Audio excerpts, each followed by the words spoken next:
Ukraine War Chronicles, Day 797. In the crucible of conflict, where nations grapple for survival, Day 797 unfurls a tapestry of tragedy and strategic maneuvering.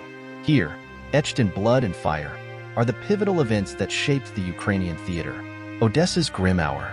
The serene port city of Odessa, bathed in sunlight and sea breeze, bore witness to horror. A Russian missile, unyielding and merciless, struck an educational bastion known colloquially as the Harry Potter Castle. The toll: at least 5 lives extinguished and 32 wounded. Among the injured, a 4-year-old child clung to life, alongside another child and a pregnant woman.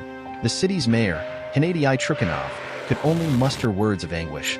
Monsters, beasts, savages, scum. Kharkiv's shattered tranquility. In the northeastern heart of Ukraine, Kharkiv reeled from a Russian strike. 2 lives snuffed out and 6 more wounded. Guided bombs, wielded by unseen hands, scarred a residential district. Mayor Ihor Terekhov surveyed the wreckage, his city's peace shattered.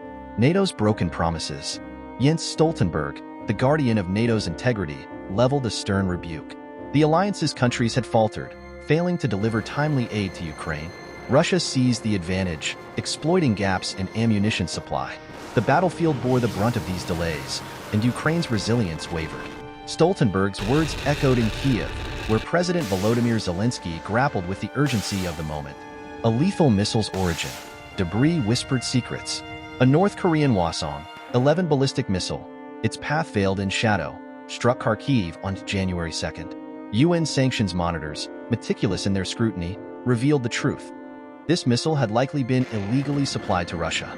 North Korea, ensnared in its own web of sanctions, clandestinely fueled Russia's arsenal. The US accused Russia of launching North Korean-supplied missiles against Ukraine, a grim testament to the global entanglements of war. Farmers' standoff ends. Beyond the front line, Polish farmers relinquished their barricades at border crossings with Ukraine. Months of protest over farm imports and alleged unfair competition yielded to diplomacy. The traffic flowed once more, but not without conditions. Trucks, laden with grain, tread cautiously, avoiding the taint of sanctions. Day 797 etches itself into history, a mosaic of suffering, betrayal, and resilience.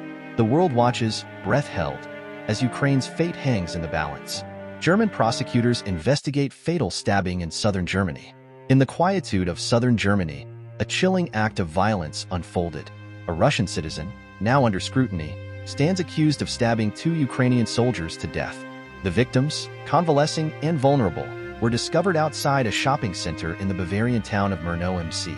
Their wounds were grievous. One succumbed on the scene, while the other fought for life in a hospital bed.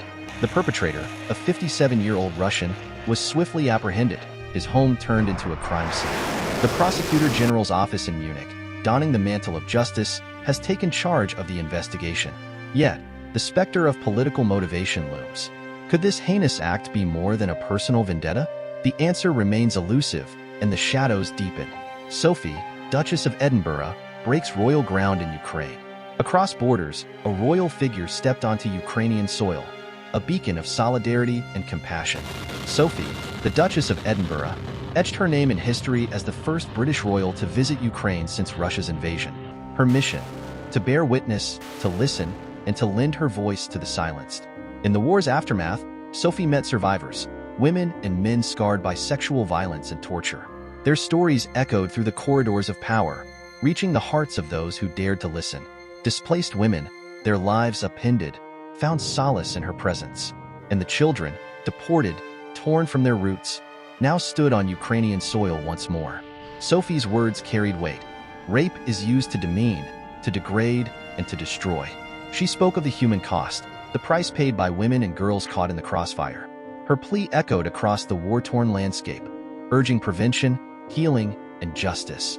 The Russian army, accused of unspeakable acts, bore the weight of these narratives. Rape and sexual violence, their indelible stain, haunted the conflict's darkest corners. Sophie's visit transcended protocol. It was a testament to resilience, a bridge between nations, and a vow to remember those who suffered. As the Duchess of Edinburgh stood on Ukrainian soil, her presence whispered hope, a fragile flame against the tempest of war. Day by day, the world watched, and Sophie's footsteps echoed. royal emissary bearing witness to Ukraine's pain and resilience.